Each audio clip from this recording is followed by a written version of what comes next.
Hey everybody, welcome back to Faraday Research, and I'm just going to do a quick little video here.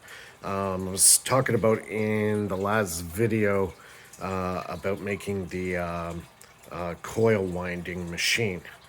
So I got together some of the parts that I'm going to be using for it.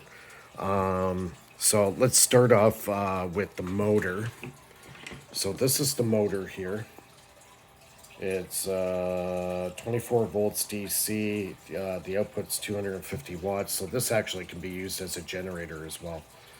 So you can get these on Amazon. They're about 45 bucks to get this one. This one's got quite a bit of torque. It's very easy to use. And so the way I'm going to set it up, this threaded rod's a little small. I got a bigger one I have to get from the locker. It's going to be a 5/8/16 thread, and it's going to fit on the edge of this shaft here.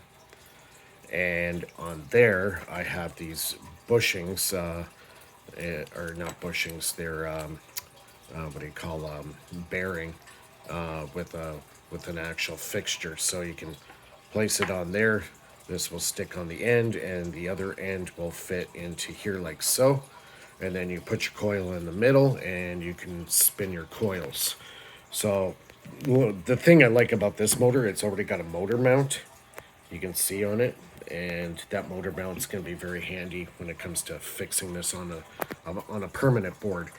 So like I said, this threaded rod's too small. I have another one in my storage locker. I just didn't have it here with me right now. So it's going to be like a 5/8/16 threaded rod.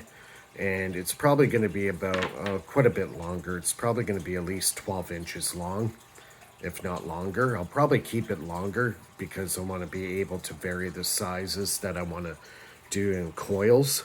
So basically, yeah, it's a very easy setup. Just have to get a board. I'll probably use MDF fiber board as the base for it. And then I have these rubber tubings that will actually fit over here, so I put it on a clamp in there, and you have a very easily built coupler that will hold the shaft in place.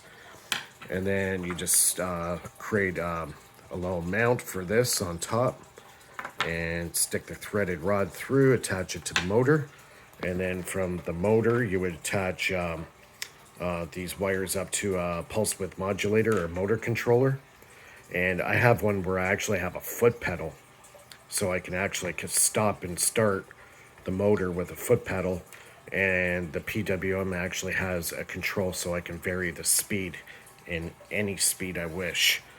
So you can make it, there's so many possibilities to make it, but when I'm done you'll really see what I'm talking about. But I think you get the idea of how I'm going to do this.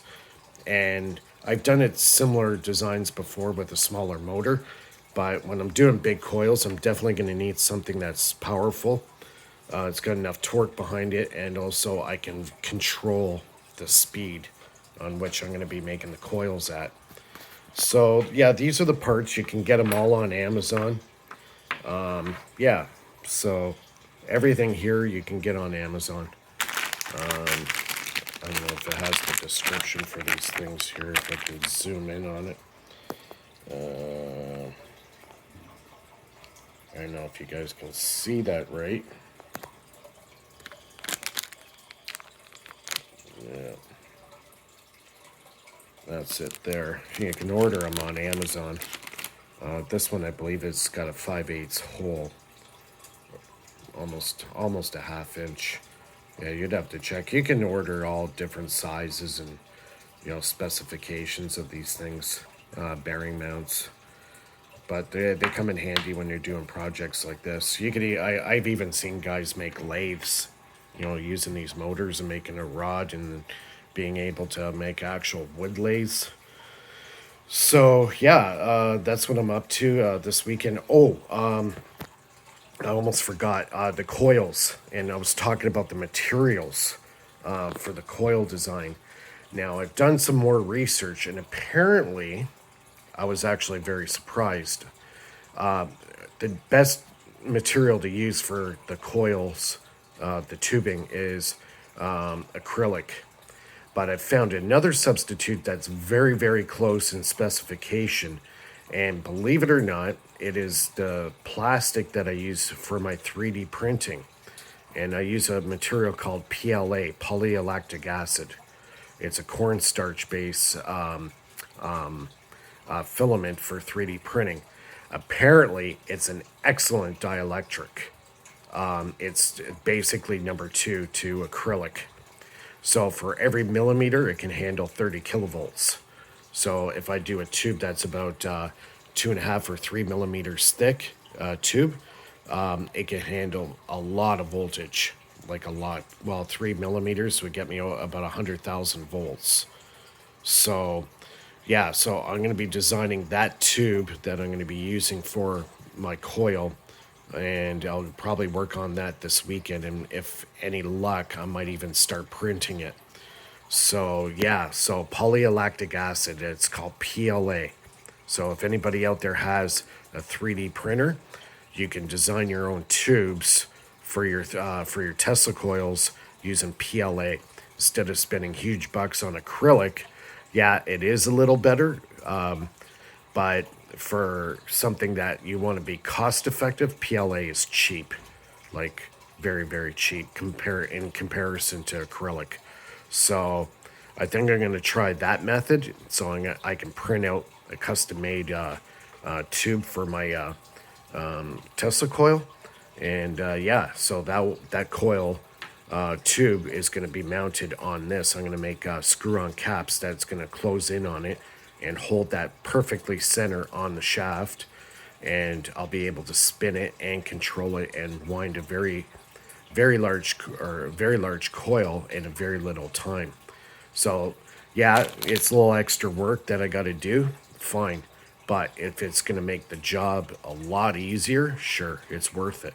So that's what I'm going to be working on. So yeah, if you like the video, give me a thumbs up. Any questions or comments, leave it below. If you haven't subscribed, I got my Patreon page. The link is in the description, so please sign up. Help me fund these projects and get more and more videos to you. You know, the more I get support, the more I'm going to do videos. As simple as that. You know, I'll have the time to do it. So I try to make a video every day. If I don't, well, you know, I got other stuff I got to do. I actually have to work for a living. So, you know, I have a family to support as well. But anyways, yeah, you know, just keep supporting me and keep coming back and give me great comments. I'll try to answer questions as best I can. If I don't get back to you within 10 minutes, well, you know, I'll get back to you when I can. So, yeah, we'll leave it at that. And everybody have a great day, and we'll see you in the next video. Cheers.